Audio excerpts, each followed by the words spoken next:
Eu me chamo Marcos Henrique de Oliveira Filho, sou aluno da turma C de Concretos e Argamassas e hoje eu vou apresentar a resolução da apostila 4, apostila 3 do Estudo Experimental de Argamassas.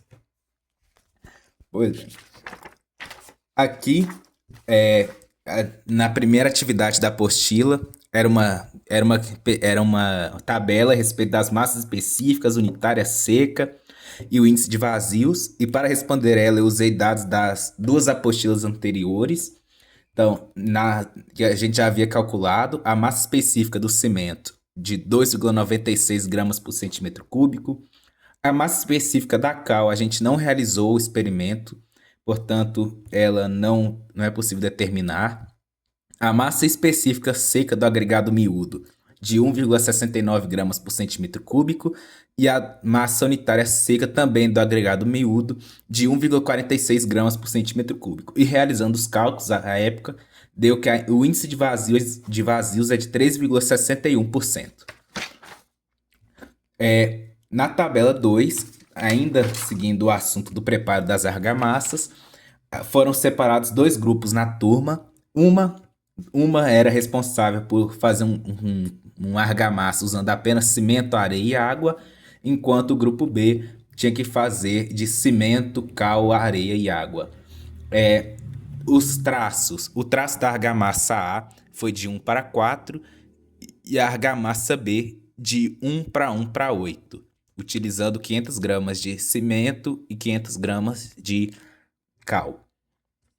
Pois bem, no ensaio do índice de consistência, aqui ficou meio feio, mas ficou a primeira medida de 29,0, o segundo de 29,4, o índice de consistência médio 29,2 e da argamassa B, seguindo o mesmo procedimento, o índice de consistência 29,3.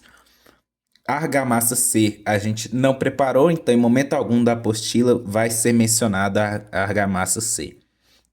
Pois bem, determinando a densidade de massa, a massa do conjunto A ficou de 886,79 gramas, da argamassa B de 871,39. Como podemos perceber, a argamassa B, que contém cal, ela se torna mais leve do que a que contém apenas cimento e areia. Isso se deve em relação à massa específica da cal ser mais leve que a massa específica do concreto, e além disso, a cal acaba deixando uma argamassa mais leve. Pois bem, a massa do recipiente de 132,55 e o volume deste recipiente de 356,69 centímetros cúbicos. Fazendo os cálculos, né, pegando a massa do conjunto menos a massa do recipiente, dividido pelo volume, a gente tem que a densidade de massa da argamassa A foi de 2.114,55 kg por metro cúbico e a argamassa B de 2.071,38 kg por metro cúbico. Pois bem, a determinação do teor de área incorporado, a gente não realizou este experimento, portanto, a gente não realizou as contas. No experimento da retenção de água, nós realizamos apenas os cálculos a gente realizou esse procedimento apenas com a argamassa A. Pois bem, então os cálculos foram realizados com a soma das massas dos constituintes anidos, ou seja, os aglomerantes e agregados de 5.000 gramas, né, 5 quilos.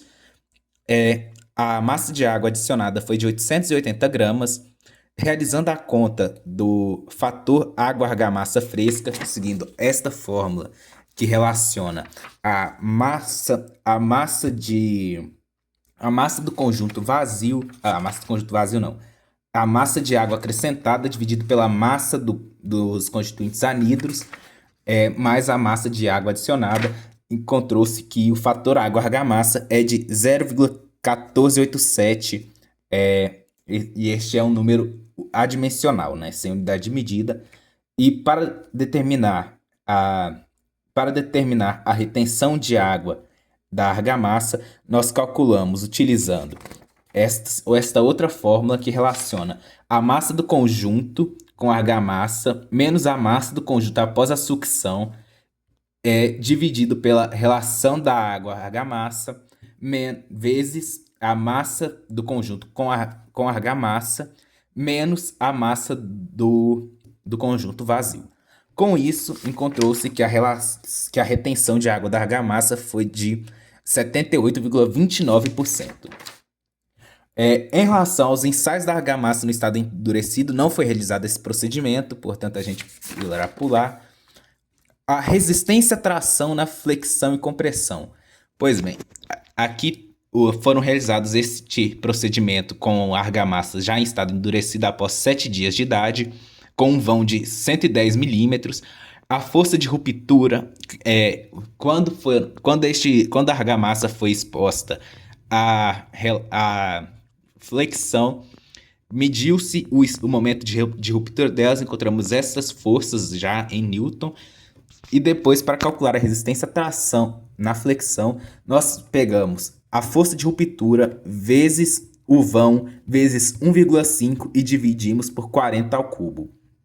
Esta é a fórmula geral. Substituindo os valores, encontramos que a resistência média foi de 3,378 para a argamassa A, que é a que contém apenas cimento e areia, enquanto a argamassa com cal ela apresentou uma resistência média de 1,12 aproximadamente.